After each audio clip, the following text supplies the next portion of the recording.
jambo la usafi liwe jambo la kila mtu. Sasa ili tuwekane sawa na ili tusifanye siasa kwenye hili, na mimi naamini hata maandiko matakatifu, Mfalme Sulemani kwenye kitabu cha Mhubiri alisema kuna wakati kwa kila jambo. Kweli sio kweli? Kuna wakati wa kulia na wakati wa kucheka. Lakini sisi kuna wakati wa siasa na wakati wa maendeleo. Wakati huu ni wakati wa kufanya maendeleo, sio wakati wa kufanya siasa tena. Kaimu mkurugenzi, naomba nikupe maelekezo. Nyuma yangu hapa nimeona kuna container limejaa uchafu na lina harufu kali sana. Naelekeza ndani ya masaa 3 nikute container hili liko wazi, takataka zote zimeondolewa ndani ya masaa 3, na nitarudi kuja kukagua. Vinginevyo tukiendekeza utamaduni huu wa tunaongea, tunafanya siasa alafu tunaondoka, hatutaweza kwenda mahali popote. Maelekezo namba 2, inavyoonekana kuna changamoto kwa wasaidizi wako. Mimi nimefanya sana na wewe usafi, tumepambana sana, lakini wasaidizi wako ni kama hawakutendei haki. Kuna maafisa afya katika ngazi ya kila kata. Kweli sio kweli? Pengine kuna kata zingine kuna maafisa afya hata wa mitaa. Hawa watu mimi mpaka dakika hii sijaelewa kazi yao. Nakupa maelekezo, shughulika nao. Na pia natamani sana nikutane na hawa watu. Ita pia kikao ya wao na mawakala wa kuzoa taka. Nije nikutane nao pamoja na afisa tarafa, twende na ikiwezekana na mkuu wa wilaya tuongee nao tatizo ni nini? Tatizo ni nini? Kwa sababu mawakala wanalipwa kwa kazi ambayo wameiomba. Sasa kwa nini hawafanyi? Mimi sijui. Kwa hiyo andaa kikao hicho. Maelekezo mengine kwa mkuu wa soko hili.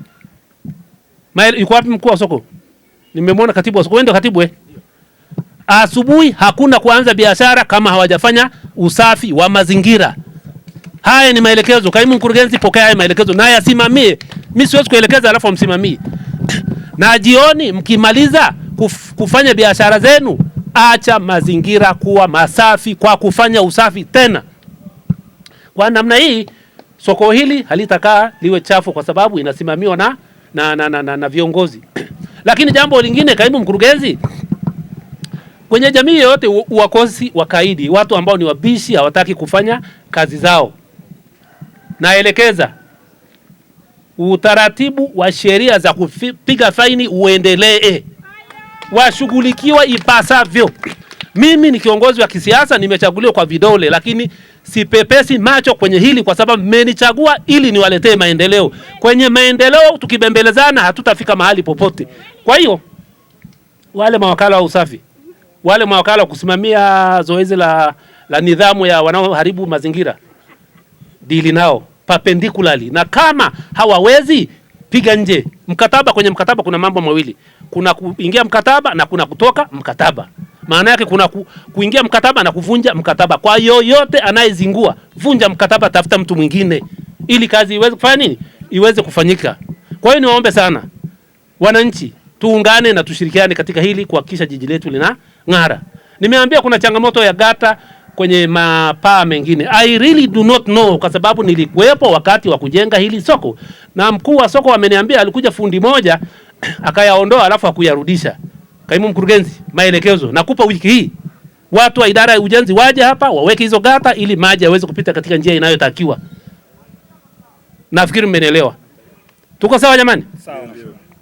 Nimekuja na mfumo huu wa maelekezo kwa sababu tumeshaongea sana, tumeshafanya siasa sana, inaonekana kama hatuelewani. Sasa ni vizuri tuwajibishane. Kwa hiyo kaimu mkurugenzi, ukishindwa kudili na watu wa chini yako, mimi na dili na wewe moja kwa moja bila kupepesa macho. Arusha oye! Sombetini oye! Maelekezo kwa waheshimiwa madiwani mlioko hapa. Mimi nawapongeza. Wote mlioko hapa nawapongeza sana. Wenye vitu wa mitaa mlioko hapa nawapongeza sana. Niombe ujumbe huu nipelekeni kwenye kata zenu. Sio kazi ya mkuu wa wilaya, sio kazi ya meya kila siku kuja kutembea mtaani alafu mnasema meya ni kinara wa usafi kwenye jiji chafu. Mimi sikubaliani na hilo. Kwa hiyo kila diwani kwenye kata yake asimamie nini? Asimamie usafi. Na hapa hatufanyi siasa. Kuna mahali nilisikia diwani mmoja anasema meya anajitengenezea umaarufu. Umaarufu wa watu wako kufanya usafi wa maeneo yao, hivi unanihusu mimi kitu gani? Kwa hiyo nendeni kwenye kata zenu mkasimamie zoezi la usafi. Sasa ni hivi. Maisha ni yako. Ndani ya siku mpya ambapo utajifunza mambo mbalimbali yatakayokutia hasira ili uweze kufanikiwa katika maisha yako. Tunapatikana kwenye platform zote za mitandao ya kijamii, Facebook, Instagram na huko kwenye YouTube. Subscribe, like and share.